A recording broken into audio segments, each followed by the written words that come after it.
Memory: How to Develop, Train, and Use It, by William Walker Atkinson. Chapter 19. How to Remember Books, Plays, Tales, etc. In the preceding chapters we have given you suggestions for the development of the principal forms of memory. But there are still other phases or forms of memory which, while coming under the general classification, may be still considered as worthy of special consideration. For instance, there may be suggestions given regarding the memorization of the contents of the books you read, the stories you hear, etc., and so we have thought it advisable to devote one chapter to a consideration of these various phases of memory that have been left out of the other chapters. Many of us fail to remember the important things in the books we read, and are often mortified by our ignorance regarding the contents of the works of leading authors, or of popular novels, which, although we have read, we have failed to impress upon the records of our memory. Of course, we must begin by reminding you of the ever-present necessity of interest and attention. We cannot escape from these principles of the memory. The trouble with the majority of people is that they read books to kill time, as a sort of mental narcotic or anesthetic, instead of for the purpose of obtaining something of interest from them. By this course, we not only lose all that may be of importance or value in the book, but also acquire the habit of careless reading and inattention. The prevalence of the habit of reading many newspapers and trashy novels is responsible for the apparent inability of many persons to intelligently absorb and remember the contents of a book worth while when they do happen to take up such a one. But still, even the most careless reader may improve himself and cure the habit of inattention and careless reading. Noah Porter says, "We have not read an author till we have seen his object, whatever it may be, as he saw it." Also, read with attention. This is the rule that takes precedence of all others. It stands instead of a score of minor directions. Indeed, it comprehends them all, and is the golden rule. The page should be read as if it were never to be seen a second time. The mental eye should be fixed as if there were no other object to think of. The memory should grasp the facts like a vice. The impressions should be distinctly and sharply received. It is not necessary, nor is it advisable to attempt to memorize the text of a book, excepting, perhaps, a few passages that may seem worthy to be treasured up word for word. The principal thing to be remembered about a book is its meaning, what it is about. Then may follow the general outline and the details of the story, essay, treatise, or whatever it may be. The question that should be asked oneself, after the book is completed, or after the completion of some particular part of the book, is, what was the writer's idea? What did he wish to say? Get the idea of the writer. By taking this mental attitude, you practically place yourself in the place of the writer, and thus take part in the idea of the book. You thus view it from the inside rather than from the outside. You place yourself at the center of the thing instead of upon its circumference. If the book be a history, biography, autobiography, narrative, or story of fact or fiction, you will find it of value to visualize its occurrences as the story unfolds. That is, endeavor to form at least a faint mental picture of the events related, so that you can see them in your mind's eye, or imagination. Use your imagination in connection with the mechanical reading. In this way you build up a series of mental pictures which will be impressed upon your mind, and which will be remembered just as are the scenes of a play that you have witnessed, or an actual event that you have seen, only less distinct, of course. Particularly you should endeavor to form a clear mental picture of each character, until each one is endowed with at least a semblance of reality to you. By doing this, you will impart a naturalness to the events of the story, and you will obtain a new pleasure from your reading.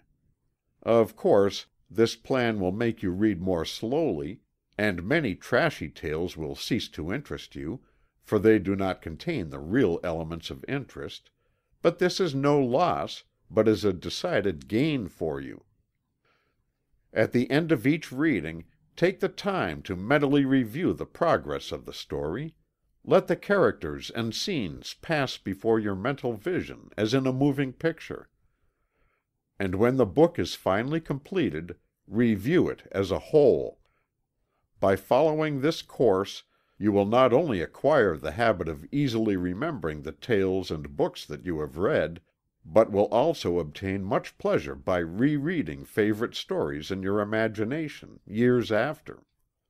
You will find that your favorite characters will take on a new reality for you, and will become as old friends in whose company you may enjoy yourself at any time, and whom you may dismiss when they tire you, without offense. In the case of scientific treatises, essays, etc., you may follow a similar plan by dividing the work into small sections and mentally reviewing the thought, not the words, of each section until you make it your own, and then by adding new sections to your review you may gradually absorb and master the entire work. All this requires time, work, and patience, but you will be repaid for your expenditure. You will find that this plan will soon render you impatient at books of little consequence, and will drive you to the best books on any given subject. You will begin to begrudge your time and attention, and hesitate about bestowing them upon any but the very best books. But in this you gain. In order to fully acquaint yourself with a book, before reading it, you should familiarize yourself with its general character.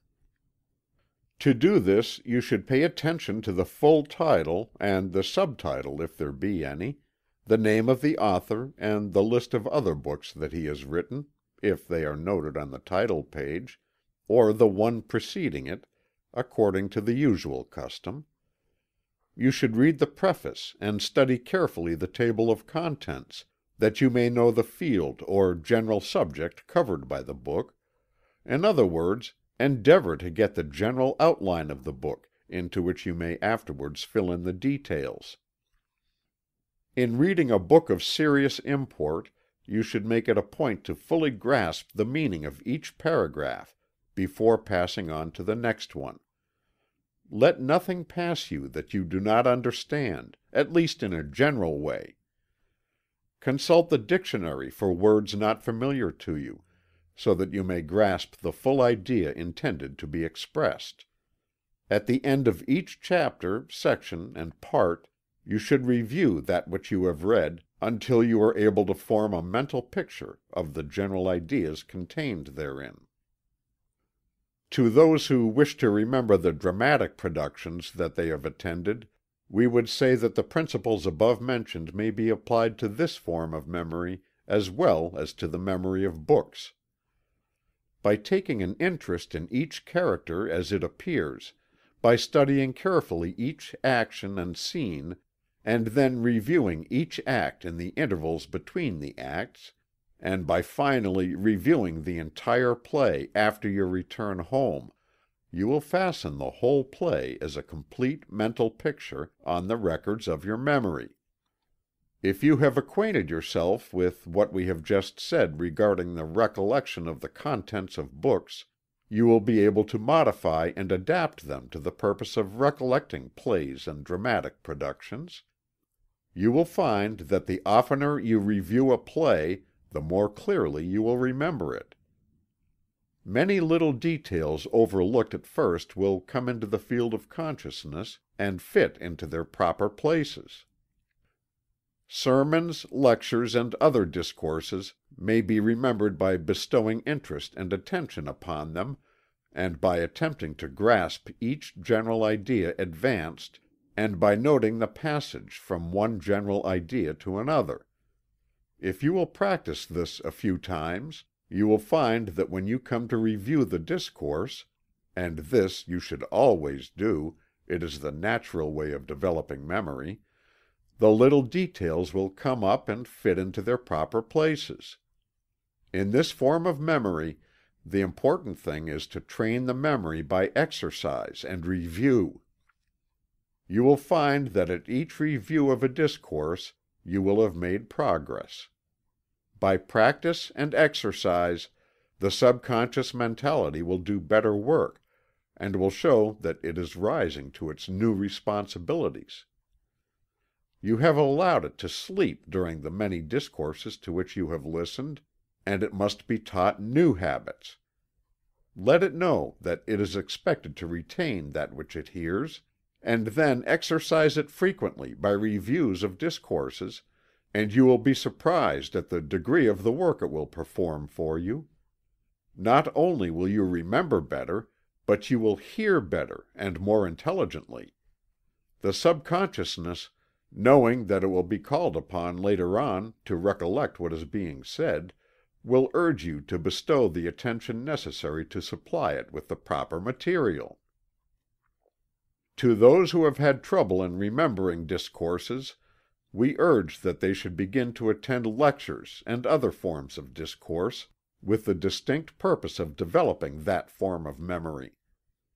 Give to the subconscious mentality the positive command that it shall attend to what is being said, and shall record the same in such a way that when you review the discourse afterward, you will be presented with a good synopsis or syllabus of it. You should avoid any attempt to memorize the words of the discourse, your purpose being to absorb and record the ideas and general thoughts expressed. Interest, attention, practice, review. These are the important points in memory. To remember stories, anecdotes, fables, etc., the principles given above are to be employed. The main thing in memorizing an anecdote is to be able to catch the fundamental idea underlining it, and the epigrammatic sentence or central phrase which forms the point of the story. Be sure that you catch these perfectly, and then commit the point to memory. If necessary, make a memorandum of the point, until you have opportunity to review the story in your mind. Then carefully review it mentally, letting the mental image of the idea pass before you in review, and then repeating it to yourself in your own words. By rehearsing and reviewing the story, you make it your own, and will be able to relate it afterward just as you would something that you had actually experienced. So true is this principle, that when carried too far, it endows the story with a false sense of actuality. Who has not known men who told a story so often that they came actually to believe it themselves? Do not carry the principle to this extreme, but use it in moderation. The trouble with many men is that they attempt to repeat a tale long after they have heard it, without reviewing or rehearsing in the meantime. Consequently, they omit many important points, because they have failed to impress the story as a whole upon the memory. In order to know an anecdote properly, one should be able to see its characters and incidents, just as he does when he sees an illustrated joke in a comic paper. If you can make a mental picture of an anecdote, you will be apt to remember it with ease. The noted storytellers review and rehearse their jokes, and have been known to try them on their unsuspecting friends in order to get the benefit of practice before relating them in public. This practice has been called by flippant people "trying it on the dog." But it has its good points and advantages. It at least saves one the mortification of being compelled to finish up a long drawn-out tale by, I'm afraid I've forgotten just how that story ended, but it was a good one." End of chapter 19.